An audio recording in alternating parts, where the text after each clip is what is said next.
Welcome back to Eagle Forum's Capitol Hill Update. I'm Tabitha Walter, Eagle Forum's Political Director.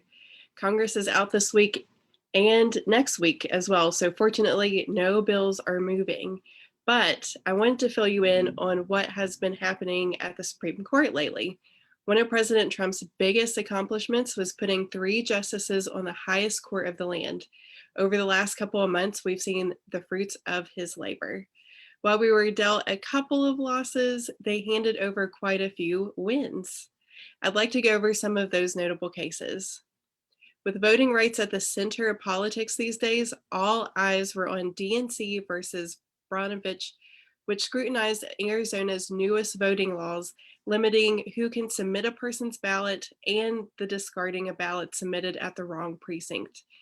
Democrats sued the state claiming they violated Section 2 of the Voting Rights Act, which protects voters from discrimination on the basis of race. However, the Supreme Court found that was not the case and voted 6-3 to side with Arizona. We'll see a lot of that play out in the upcoming voter laws, like in Georgia and maybe even coming down the pike in Congress, hopefully.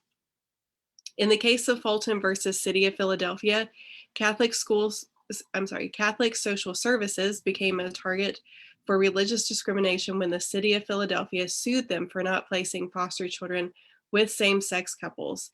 While a lower court ruled in favor of Philadelphia, the Supreme Court had other thoughts. In a groundbreaking unanimous decision, all 9 justices sided with CSS and ultimately religious freedom.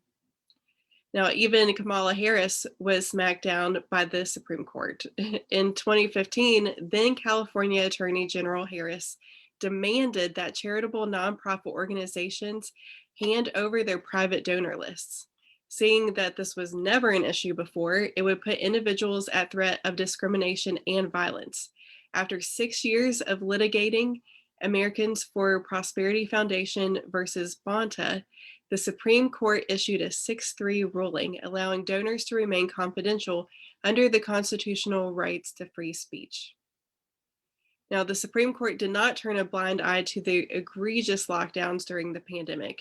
In the case of Tandem versus Newsom, the Supreme Court's 5-4 decision forced the state of California to lift restrictions on at-home religious gatherings.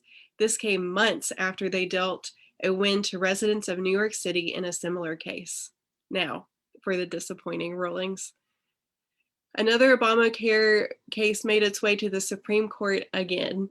In California versus Texas, 18 states and 2 individuals attempted to overturn the Affordable Care Act, citing the unconstitutionality of the law after the Supreme Court struck down the individual mandate. Unfortunately, the court did not agree. In a 7-2 decision, they allowed Obamacare to remain the law of the land.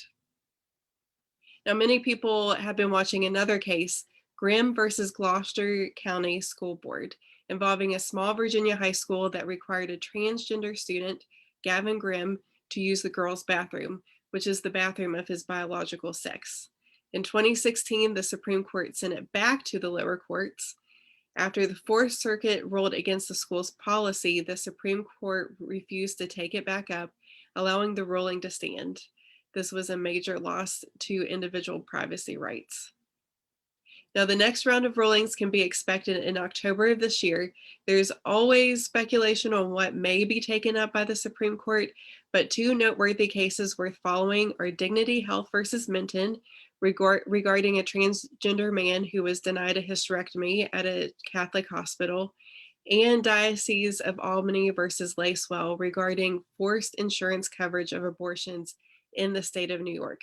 It's a very similar case to the forced birth control mandate. Of course, any ruling that is issued by the Supreme Court greatly impacts the direction of our nation. We always keep a close eye on those. To take a deeper dive into these cases and more, be sure to visit eagleforum.org.